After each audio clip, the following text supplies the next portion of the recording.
Central library ఇప్పటి వరకు చాలా నిశ్శబ్దంగా ఉంది. కానీ ఆ విద్యార్థులందరినీ ఒక గలం గదిపింది. ఆయన చేసిన నిరాహార దీక్ష మళ్ళీ అందరినీ కూడా ఒక ఉత్సాహంగా చేసింది.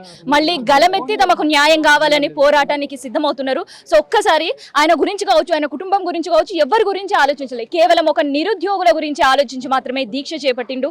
చావుల చివరి అంచు వరకు కూడా వచ్చి ఉన్నారు. చాలా నిర్బంధాలు కనీసం ఆయనను పరామర్శించడానికి చాలా మంది వచ్చినా, ఎంతో మంది విద్యార్థులు ర్యాలీగా తరిగి వచ్చినా కూడా ఆయనని కలవనీయకుండా నిర్బంధించారు. సో ఒక్కసారి మనం మోతీలాల్ నాయక్ అన్నతో మాట్లాడదాం. అసలుకి మళ్ళీ ఈ పరిస్థితి చూస్తుంటే నాకైతే ఒక జర్నలిస్ట్గా తెలంగాణ ఉద్యమం సమయం గుర్తుకొస్తుంది. సో ఎందుకు ఇంత నిర్బంధం అన్న మీ మీద? ఉద్యోగాలు ఇవ్వాలన్న చిత్తశుద్ధి వాళ్ళకు ఉంటే ఫస్ట్ వచ్చిన మంత్లోనే ఇచ్చేటోళ్ళు. అది లేదు. వాళ్ళకి ఎంతసేపటికైనా మూసీ రివర్ మీద 50,000 కోట్లు పెట్టాలి. మూసీ రివర్ మీద 50,000 కోట్లు నువ్వు పెట్టడానికి నువ్వు సిద్ధమైనప్పుడు 50,000 ఉద్యోగాల మీద 50,000 కోట్లు ఎందుకు పెట్టను? మాకు ఎన్ని అప్పులు అయినాయి, రైతు బంధు వచ్చిందా రాలేదా, ఇంకోటి ఏమైందని మాకు అనవసరం. కానీ మాకు జరగాల్సింది ఏంటంటే, నువ్వు నిరుద్యోగుల గురించి 10 సంవత్సరాలు వెయిట్ చేసి ప్రభుత్వాన్ని మార్చిన తర్వాత ఫస్ట్ నెల అనుకున్నారు, 2 నెలలు అనుకున్నారు. ఎంపీ ఎమ్మెల్సీ మళ్ళీ రిప్రజెంటేషన్ ఇచ్చినారు, మళ్ళీ మీటింగ్ పెట్టినారు, మళ్ళీ ధర్నా చేసినారు. కాబట్టి ఇదంతా కరెక్ట్ కాదు.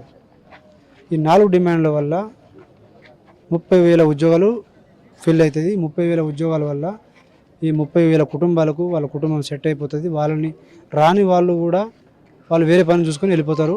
ఈ జనరేషన్ ఇట్లా ఉండిపోదు. సో ప్రభుత్వము నిర్బంధం చేస్తుందంటే అది ప్రభుత్వానికి ఆ పని చేయాలనే ఆలోచన లేదేమో.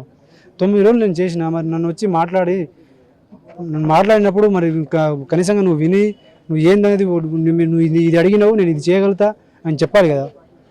మరి వాళ్ళకి నా ప్రాణం అంటే భయం లేనప్పుడు మరి నా పని అంటే భయం ఎట్లా ఉంటుందో నేను చేసి చూపిస్తాను. ఇప్పుడు ఇప్పటి వరకు మిమ్మల్ని వచ్చి పరామర్శించడం కావచ్చు, లేదంటే ప్రభుత్వం తరఫు నుంచి ఒక్కరైనా వచ్చిన సందర్భం ఉందా? బల్మూరి వెంకట్ గారు వచ్చినారు. వచ్చి మేము ప్రభుత్వం పాజిటివ్ ఉన్నది మమ్మల్ని పంపించినారు అన్నప్పుడు, ప్రభుత్వం పాజిటివ్ ఉంది పర్మిషన్ ఇది కాదు. పాజిటివ్ ఉన్నప్పుడు నిన్ను పంపించినప్పుడు యూ కమ్ విత్ జియో 2 రోజులు లేట్ కదా. మాట్లాడడానికి ఏముంటుంది మేడం నాతో? నువ్వు ఎవరైనా సరే ఇప్పుడు మాట్లాడడానికి ఎవరితో ఏం లేవు, జీవోతోనే మాట్లాడాలి అంతే. చాలా మంది నిరుద్యోగులు, ఉద్యోగులు, విద్యార్థులు అందరూ కూడా మీకు మద్దతు తెలపనికి వచ్చారు. ఆ విషయం మీకు ఎవరికైనా బెడ్ మీద ఉన్న ఇన్ఫర్మేషన్ ఇచ్చారా? అంటే ఫస్ట్ డే తెలుసు, తర్వాత మొత్తం నా ఫోన్ ఫస్ట్ మాకు కమ్యూనికేషన్ బయట ఏం జరుగుతుందో ఫోన్ లేదు. 7th డే కాదు, 8th day night, 8th day night కాదు, 8th day 7th night, 8th రా అది ఫోన్ తీసుకునేసరికి నా కమ్యూనికేషన్ పోయింది. కమ్యూనికేషన్ పోయినప్పుడు ప్రభుత్వం మరి 9 రోజులు అవుతుంది. 9 రోజులు చేయడం అనేది మామూలు విషయం. అది ఎట్లా చేస్తారు? ఆ టైం వరకు వెయిట్ చేసిన, ఓపిక చేసుకున్నా, ఓపిక చేసి మనం ఏమైనా అవకాశం వస్తుందా, స్పందిస్తుందా గవర్నమెంట్ అన్నట్టు మనం ప్రయత్నం చేసినాం. మరి చేయనప్పుడు నేను చచ్చిపోయి ఏం సాధిస్తానండి? నేను బతికుండి వాళ్ళకు ఒక నిద్ర పట్టకుండా ఒకటి మనకు వాళ్ళకు కంట్లో కునుకు రాకుండా చేయాలి. కానీ నేను చచ్చిపోతే ఏమొస్తుంది అన్న? ఒక్క వీడియో మీకు చూపించాలనుకుంటున్నాను నేను. ఒక్కసారి చూస్తున్నారా? ఈ నిర్బంధం మీకోసం వీళ్ళందరూ కలవడానికి గాంధీ హాస్పిటల్ దగ్గరకు వచ్చారు అనమాట. వచ్చినప్పుడు ఇట్లాంటి నిర్బంధం ఇప్పటికీ చాలా మందికి కూడా ఒక టెన్షన్, మీ ఆరోగ్యం ఎట్లా ఉంది, ఏంది నీ పరిస్థితి అని. వాళ్ళకి అందరికి ఏం చెప్పాలనుకుంటున్నారు? టీఎస్పీఎస్సీ దగ్గర పోతే నువ్వు నిర్బంధం చేస్తే అర్థం ఉంది, లాజిక్ ఉంది. నేను హాస్పిటల్ నేను ఒక పని చేస్తున్నప్పుడు నన్ను పరామర్శ చేయడానికి వస్తున్న వాళ్ళని కూడా నువ్వు నిర్బంధిస్తే నువ్వు మనిషివా, నువ్వు మరి ఏమా అనేది నువ్వు ఆలోచించుకోవాలి. అది నీకేమైనా మైండ్ ఏమైనా పని చేస్తుందా లేదా? ఆడ ధర్నాలు చేసే ప్లేస్ కాదుగా. వస్తారు, కుదిరితే మాట్లాడతారు, లేదంటే కలుస్తారు. అది కదా ఆడ జరిగేది. నిరుద్యోగులు నేను ఒకటే చెప్తున్నాను, నా ఆరోగ్యం గురించి అవన్నీ అనవసరం. నా ఆరోగ్యం గురించి కన్సర్న్ ఉంటే నేను ఇక్కడ రాను. ఇప్పుడు ఇక్కడ నుంచి కూడా వీళ్ళకి చెప్పి ఇక్కడ నుంచి టీం చేసి మళ్ళీ కలుస్తూ మొత్తం మొబిలైజ్ చేస్తూ మళ్ళీ దీని మీద ఒక కార్యాచరణ అనేది ప్రకటిస్తున్నాం. తెలంగాణ ఉద్యమంలో ఒక శ్రీకాంతాచారిని పోగొట్టుకున్నాం, అది ఇంకా జ్ఞాపకం అందరి మధ్యలో వెళ్తుంది. ఇప్పుడు నీ పరిస్థితి ఏంది, ఎట్లుంటదని చాలా మంది కూడా ఒక టెన్షన్. ఏం చెప్పాలనుకుంటున్నారు వాళ్ళకి? నేను బతుకుతా, వీళ్ళ ఆశయాలను వీళ్ళ ఏవైతే ఆశయాలు ఉన్నాయో వాళ్ళ ఆశయాలు బతికించడం కోసమైనా భగవంతుడు నన్ను బతికిస్తాడు. సో చూస్తున్నారు కదా, ఇవాళతో ఈ ఉద్యమం ఆగిపోలేదు. నిరుద్యోగుల ఉద్యమం ఈ దీక్షతో ఇంకొంచెం ముందుకు పోబోతుంది. సో ఒక 2 రోజుల తర్వాత వీళ్ళ కార్యాచరణ కూడా ప్రకటించబోతున్నారు. వాళ్ళ డిమాండ్లు న్యాయమైన డిమాండ్లు. ఎందుకంటే ఇవాళ వీళ్ళు ఏదో గొంతమ కోరికలు కోరుతలేరు. ప్రభుత్వం సర్కారు, కాంగ్రెస్ సర్కారు ఏదైతే మాటలు, డిమాండ్లు, హామీలు ఇచ్చి గవర్నమెంట్లోకి వచ్చిందో అవే డిమాండ్లు నెరవేర్చాలని మాత్రమే వీళ్ళు చేస్తున్న దీక్ష, ఈ ఉద్యమం. చాలా మంది కూడా వీళ్ళకి మద్దతుగా కదిలి రాబోతున్నారు. సో ఇది ప్రజెంట్ హెల్త్ కి సంబంధించి కావచ్చు, తదుపరి కార్యాచరణకు సంబంధించిన ఇన్ఫర్మేషన్.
మాట్లాడిస్తున్నాం అవసరమైతే మీడియా పోయి పోలీసులతో అంటాం పడేదే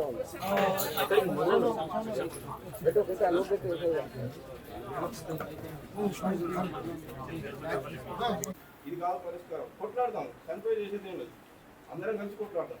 ఒకరొకరు పోతే అది కరెక్ట్ కాదు. వరకు మనం చూసినాం కదా, నిరసనకి చాలా మంది మద్దతు రావడానికి ప్రయత్నించారు గాంధీ హాస్పిటల్లో నిర్బంధం. కానీ ఇవాళ మనం సెంట్రల్ లైబ్రరీ దగ్గర ఉన్నాం. సో ఇక్కడ సత్యవతి రాథోడ్ ఉంది. ఒక్కసారి రాష్ట్రంలో ఉండే పరిస్థితి ఎట్లా ఉందనేది మాట్లాడదాం. చూస్తుంటే ధర్నా చౌక్ ఇన్ని రోజులు 10 సంవత్సరాల కాలంలో ధర్నా చౌక్లో మనం ధర్నాలు చూడలేని పరిస్థితి, అందరూ ప్రశాంతంగా ఉంది. కానీ ఈ రోజు ఒక పక్క ధర్నా చౌక్ కావచ్చు, ఒక పక్క హాస్పిటల్ కావచ్చు, ఎట్లా అనిపిస్తుంది రాష్ట్రంలో నిరుద్యోగులు, విద్యార్థుల పరిస్థితి? అంటే ఎవరికి విద్యార్థులు కానీ ప్రజల సంక్షేమం గురించి కానీ ప్రజల అభివృద్ధి గురించి పట్టనట్టుగా ఉంది. కేవలం నేను అనుకుంటాను జిల్లాల పర్యటన, ముఖ్యమంత్రిగా అయిన తర్వాత 2-3 జిల్లాలు పర్యటించారు. కానీ ఢిల్లీకి మాత్రం 20 సార్లు పోయినారు. అంటే ప్రతిదానికి అక్కడి నుంచి పర్మిషన్ తీసుకుంటున్నారు. ప్రజలు కూడా ఒకసారి చూద్దాం, 10 ఏళ్ళైంది కేసీఆర్ని చూసాం, ఒకసారి రేవంత్ రెడ్డిని చూద్దాం. ప్రతి సంవత్సరం 2 లక్షల ఉద్యోగాలు అంటున్నారు. గెలిచిన వెంటనే మరి మొదటి క్యాబినెట్లోనే జాబ్ క్యాలెండర్కు సంబంధించిన చట్టాన్ని తీసుకొస్తామని చెప్పి మాట్లాడారు. కాబట్టి ప్రజలందరూ నమ్మిండ్రు. కానీ ఆ 6 నెలలు అయిపోయిన తర్వాత వాళ్ళ నమ్మకం బొమ్మైపోతుందేమో, ఎక్కడ మా బిడ్డలు అట్లనే రోడ్డు మీద ఉద్యోగాలు లేకుండా తిరగాల్సి వస్తుందేమో అని చెప్పి ఆ తల్లిదండ్రులు పడే ఆవేదన కానీ, వాళ్ళు ఆందోళన కానీ, లేకపోతే ఇన్ని రోజులు హైదరాబాద్లో ఉండి వాళ్ళకు తిండికి బట్టలకు కూడా ఇబ్బంది పడే పరిస్థితి నుంచి విద్యార్థులు వాళ్ళే మోటివేట్ అయ్యి ఈరోజు మోతిలాల్ ఈ దీక్షకు పూనుకోవడం, నిరసన తెలియజేయడం, దానికి అంతమంది మద్దతు కూడగట్టడం, అంతమంది మద్దతు ఇవ్వడం అనేది నిజంగా ఎవరు ఊహించండి. ప్రభుత్వం నిజంగా ఒక పిరికిపంద చర్యలాగా ఇబ్బంది అక్కడికి పోనీయకుండా ఆయనను ఒక భయాందోళనకు గురి చేసిన మాట వాస్తవం. తమ్ముడేమో తన ఆరోగ్యం పాడైపోతుంది కాబట్టి అందరినీ కూడగట్టి, నేను ఒక్కడనే అయిపోతున్నాను, అందరినీ కూడగడదాం, అందరి మద్దతు కూడగట్టుకొని మళ్ళీ దీక్షను ఉధృతం చేద్దాం, అందరిలో మరి ఒక సామాజిక స్పృహను తీసుకురావాలని ఆయన ప్రయత్నం చేసిండు. అందులో ఆయన విజయం సాధించిండు.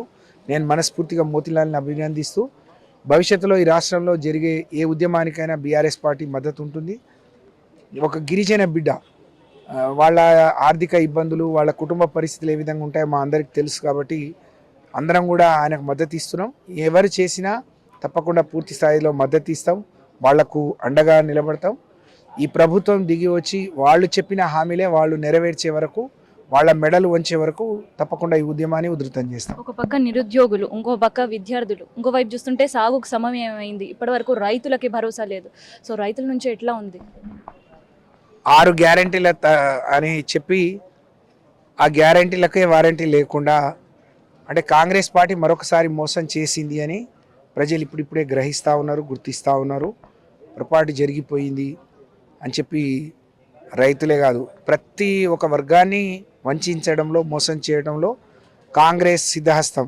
చాలా వాళ్ళు అది వాళ్ళకు వెన్నతో పెట్టిన విద్య. కాబట్టి ఇప్పటికైనా ప్రజలు గ్రహిస్తారు. కానీ మోసం చేసినాం, ఓట్లు వేయించుకున్నాం, వెళ్ళిపోతామని అనుకుంటే పోనీయం. తప్పకుండా వాళ్ళ మెడలు వంచి మరి గ్రామాల్లో కూడా తిరగకుండా తప్పకుండా ప్రజల్లో తిరుగుబాటు తీసుకొస్తాం. ప్రజలు తిరగబడి కాంగ్రెస్ పార్టీని, కాంగ్రెస్ ప్రభుత్వాన్ని బుద్ధి వచ్చే విధంగా, వాళ్ళు ఇచ్చిన హామీలు నెరవేర్చే విధంగా వాళ్ళ మీద ఒత్తిడి తీసుకురావడానికి ప్రయత్నం చేస్తాం. సత్యవతి రాథోడక్క చెప్పులు లేకుండా తిరిగే సందర్భం ఎందుకు వచ్చింది?